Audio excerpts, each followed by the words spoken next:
विषय आप सबके सामने जिस तरह से देश की आर्थिक प्रगति में आगे बढ़ रहा है, उस विषय में कुछ महत्वपूर्ण बातें आप सबके सामने रखना चाहता हूँ।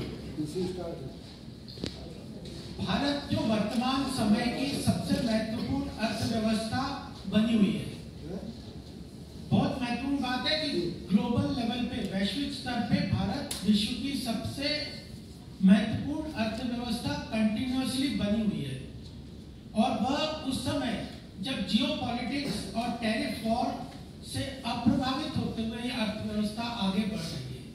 महत्वपूर्ण बात यह है कि ग्लोबल चैलेंजेस हमारे सामने हैं, ग्लोबल टैरिफ वॉर हो या जियोपॉलिटिक्स कॉन्फ्लिक्ट्स हो, उन सब के बावजूद आज उनसे बिना प्रभावित हुए भारत की अर्थव्यवस्था तेजी से आगे बढ़ रही है। और पिछले 10-11 वर्ष में हमारे जो आर्थिक पैरामीटर्स हैं, जितने भी आर्थिक पैरामीटर्स हैं, वह सब सुदृढ़ हैं। और अगर किसी कंट्री को, किसी देश को ग्लोबल लेवल पे लीडरशिप की स्थिति में पहुंचना है तो उसके लिए 3 महत्वपूर्ण आयाम है जो उसको महत्वपूर्ण तरीके से आगे ले जा सकते हैं।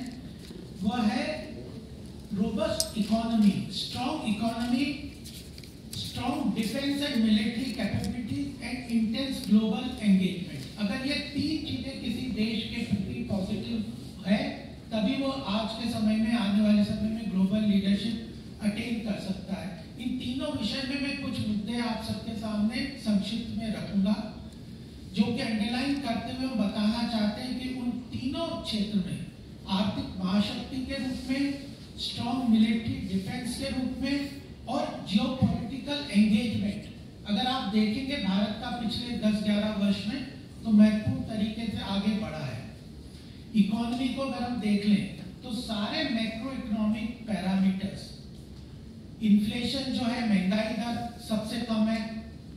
आज महंगाई दर देश की ग्लोबल लेवल पे कई देशों को बहुत चैलेंजेस आ रहे हैं, लेकिन भारत की महंगाई दर 4.4 दशमलव के करीब है, जो कि टारगेटेड आरबीआई के उससे अंतर्गत है।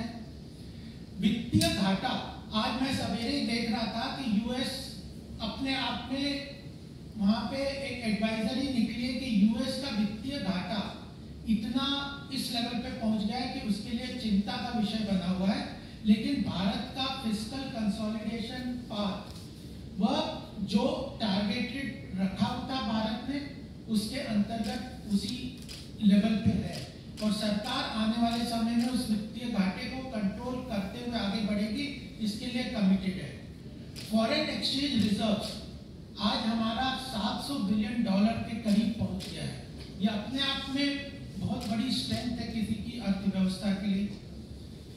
जो प्रत्यक्ष निवेश आता है किसी भी कंट्री के लिए, भारत में आज विश्व में सबसे ज्यादा निवेश है, तो वो भारत अट्रैक्ट कर रहा है।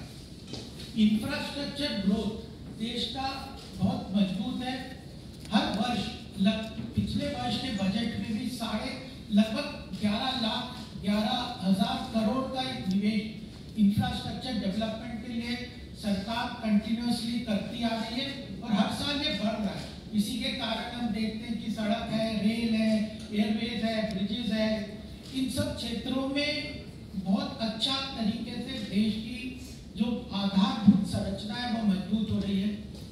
और डिजिटल पब्लिक इंफ्रास्ट्रक्चर, आज G20 का जब यहाँ पे भारत में जो समिट हुआ था, उसके अंदर एक भारत का एक बहुत महत्वपूर्ण तरीके से कंट्रीब्यूशन ग्लोबल लेवल पे रिकॉग्नाइज किया था। वो सोशल वेलफेयर स्कीम को जिस तरह से डायरेक्ट बेनिफिट ट्रांसफर के माध्यम से सरकार, मोदी जी की सरकार जिस तरह से जन कल्याणकारी योजनाओं को डिलीवर करने में सफल हुई है, वो अपने आप में एग्जाम्पलरी है। ग्लोबल लेवल पे उसको रिकॉग्नाइज किया जा रहा है।